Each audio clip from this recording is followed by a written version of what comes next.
कि जैविक खेती जो करेंगे क्या वह रासायनिक खेती से सस्ता होगा या फिर महंगा होगा। इसके जितने भी प्रोडक्ट आएंगे जो कंपनियां दे रही है, रासायनिक जो भी प्रोडक्ट है उससे सस्ते दामों में हो जाएगा फिर महंगा होगा। क्या गारंटी है कि आने वाले समय में आपकी जो कंपनी है जो जैविक खादें बना रही है इसमें कालाबाजारी नहीं होगा। हो सकता है कि किसानों को आदत लगा दी जाए जैविक खादों खड़ियों की, उसके बाद प्रोडक्ट ही रोक दिया जाए, उसको मिले नहीं समय नहीं तो एक बार आप ले लिए उसके बाद फिर मिलवे नहीं करेगा तो कहाँ यूज करेंगे।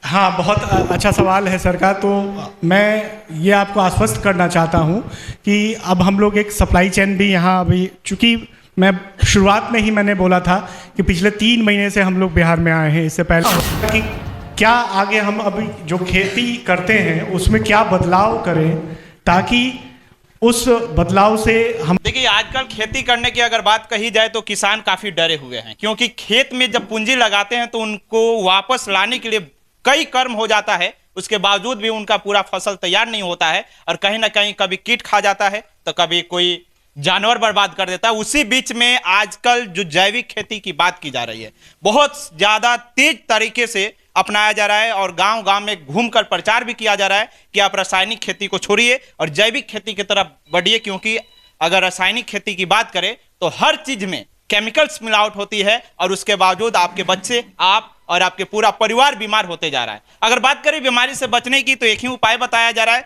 कि आप जैविक खेती कीजिए और इस तरीके के जितने भी प्रोडक्ट तैयार होते हैं उन सभी का प्रयोग करके शायद आप इन सभी बीमारियों से बच सकते हैं। हमारे साथ अब एक विषा के बहुत सारे लोग खड़े हैं, क्योंकि यह गांव में घूम रहे हैं और गांव में प्रचार प्रसार कर रहे हैं कि किस तरीके से जैविक खेती की जाती है। बातचीत करेंगे और इनके प्रोडक्ट के बारे में जानकारी प्राप्त करेंगे कि कौन से प्रोडक्ट किस तरीके से काम करता है और जैविक और रासायनिक खेती में आखिर अंतर है तो क्या है। सर, सबसे पहले बहुत बहुत स्वागत है। धन्यवाद आपका।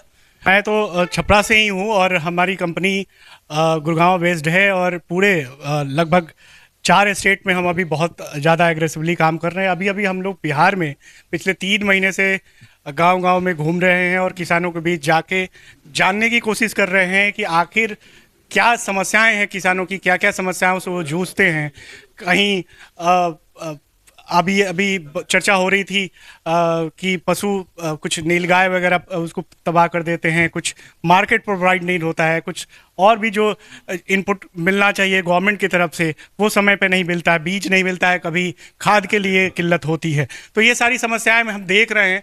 एक तो नॉर्थ बिहार में देखिए छोटे छोटे जोत वाले किसान हैं, तो उसको उस समस्या को भी एक साथ सबको जोड़ के कैसे उनकी समस्याओं को दूर किया जा सकता है। तो एक हम किसानों और सरकार के बीच एक ब्रिज का काम करने की सोच। यहाँ पे रुकना चाहेंगे, आपकी कंपनी किसानों और सरकार के बीच कॉम्बिनेशन बनाने का काम कर रही है या फिर किसानों को फायदा देने का काम कर रही है? किसानों के अंदर एक भावना बनी हुई है कि हम जैविक खेती करें कि रासायनिक करें, इस पे क्या कहिएगा? कौन सा खेती सबसे बेहतर है, जैविक या रासायनिक?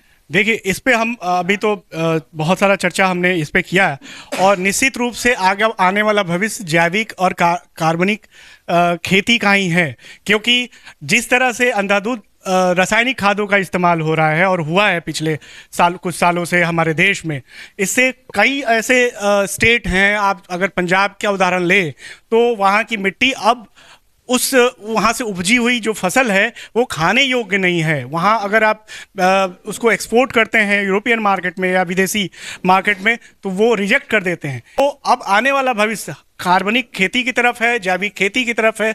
तो इस तरफ कैसे लोगों को अभी से अवेयर करना, लोगों को ट्रेंड करना, लोगों को प्रोडक्ट प्रोवाइड कराना, जैविक जो खाद है उसको प्रोवाइड करना, ये हमारा लक्ष्य है। और हम चाहते हैं कि ये शुरुआत जो बिहार से हम यहाँ कर रहे हैं और बिहार इसमें अग्रणी भी हो और हम एक उदाहरण सेट करें ताकि हमको देख के अभी आपको बता दें कि 2-3 स्टेट तो पहले से ही पूरी तरह से जैविक हो गए हैं। जैसे सिक्किम का मैं छोटा सा ही राज्य है लेकिन 100% वो जैविक है, वहाँ रसायन का नामो निशान मिट गया है। अच्छा तो सर, एक चीज बताइए, जिस तरीके से हरित क्रांति लाया गया, हरित क्रांति के बाद जिस तरीके से अन्न की कमी हुई थी उसको बढ़ाने के लिए कहीं ना कहीं रासायनिक चीजों का प्रयोग किया गया। आप इतनी आजकल जनसंख्या बढ़ी हुई है, जिस बीच में आप कह रहे हैं कि जैविक खेती करके हम लोग इस चीज को पूरा कर सकते, क्या लगता है कि जैविक खेती करके इतनी बड़ी आबादी को भोजन प्राप्त करा सकते हैं हम लोग, फसल दे सकते हैं? हाँ, बहुत अच्छा सवाल है आपको। ये सवाल हर किसी के मन में उठता होगा जो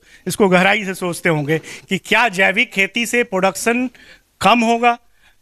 मैं कहता हूं कि नहीं होगा कम, लेकिन उसका एक प्रोसेस होगा। आप अचानक से रासायनिक के तरफ से मुंह नहीं मोड़ सकते। धीरे धीरे खेत में से रासायनिक उर्वरकों को खत्म करना होगा और उसके जगह पे जैविक को लाना होगा। और निश्चित रूप से मैं दावे के साथ और सारे रिसर्च पेपर्स को ध्यान में रख के मैं कहता हूं, और ICAR के अप्रूवल से भी करता हूं, कि जैविक खेती से आपके उपज में कोई कमी नहीं होगी। किसानों के मन में ऐसा सवाल उठता होगा, बार बार उठेगा भी, क्योंकि वाजिब है उठना सवाल, कि जैविक खेती जो करेंगे क्या वह रासायनिक खेती से सस्ता होगा या फिर महंगा होगा? इसके जितने भी प्रोडक्ट आएंगे जो कंपनियां दे रही है, रासायनिक जो भी प्रोडक्ट है उससे सस्ते दामों में हो जाएगा या फिर महंगा होगा?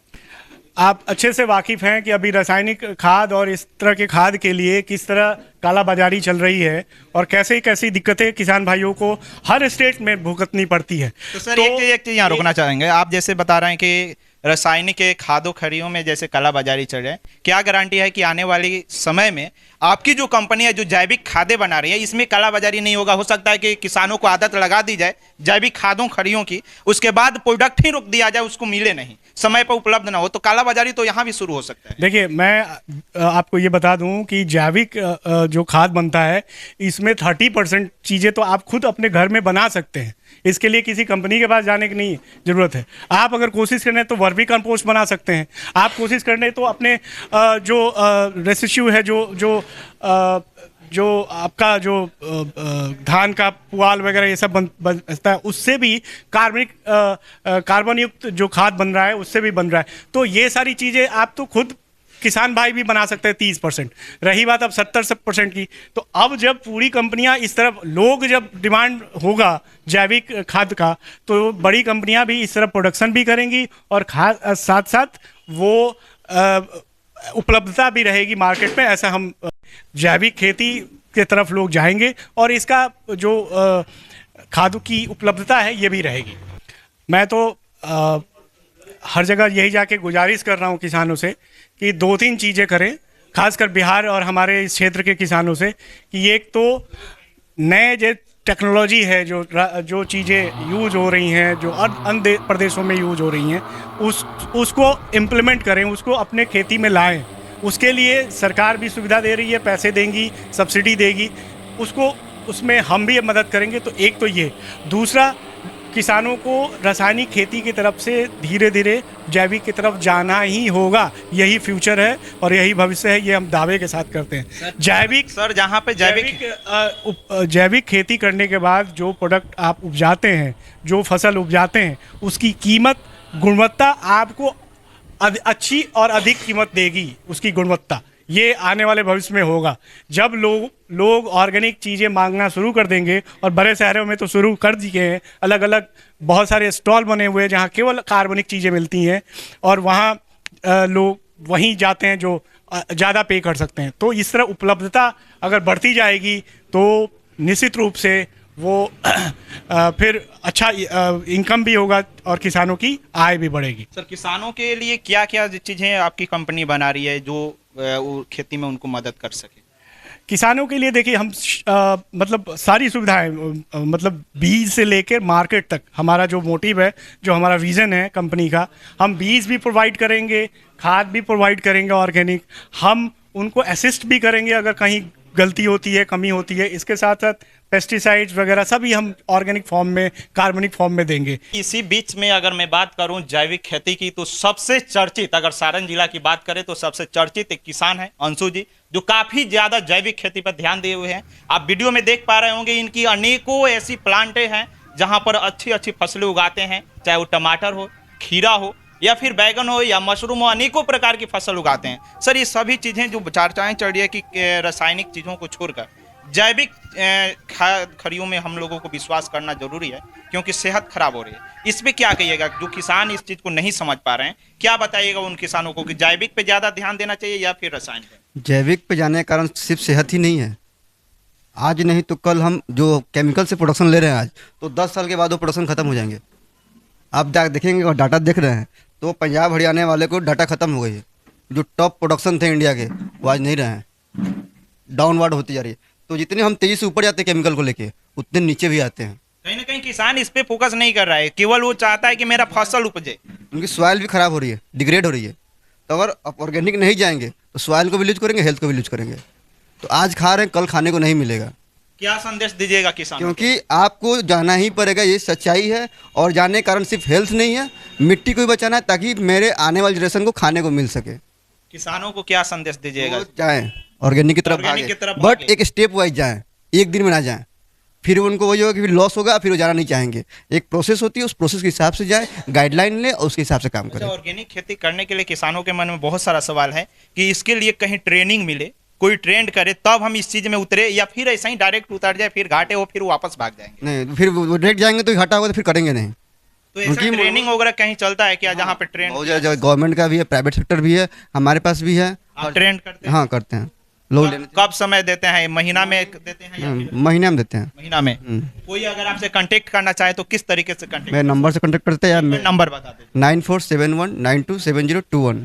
देखिए सारी चीजें जो भी हो रही थी, ये बात एक ही चीजों के लिए हो रही थी कि फसल उपजाना है, सेहत को बचाना है। सेहत को बचाते हुए फसल उपजाइए और साथ में अपनी मिट्टी को बचाइएगा, तभी शायद आने वाले समय में लंबे समय तक आप टिके रहिएगा। अन्यथा आपकी कहानी भी समाप्त और हमारी भी कहानी समाप्त। फसल की तो बात ही छोड़ दीजिए। इसलिए जैविक खेती की तरफ बढ़ना बहुत ही जरूरी है। यह वीडियो ज्यादा से ज्यादा उन किसानों तक जरूर शेयर करें जो खेती करते हैं और जैविक खेती के बारे में सोचते हैं। वीडियो देखने के लिए बहुत बहुत धन्यवाद।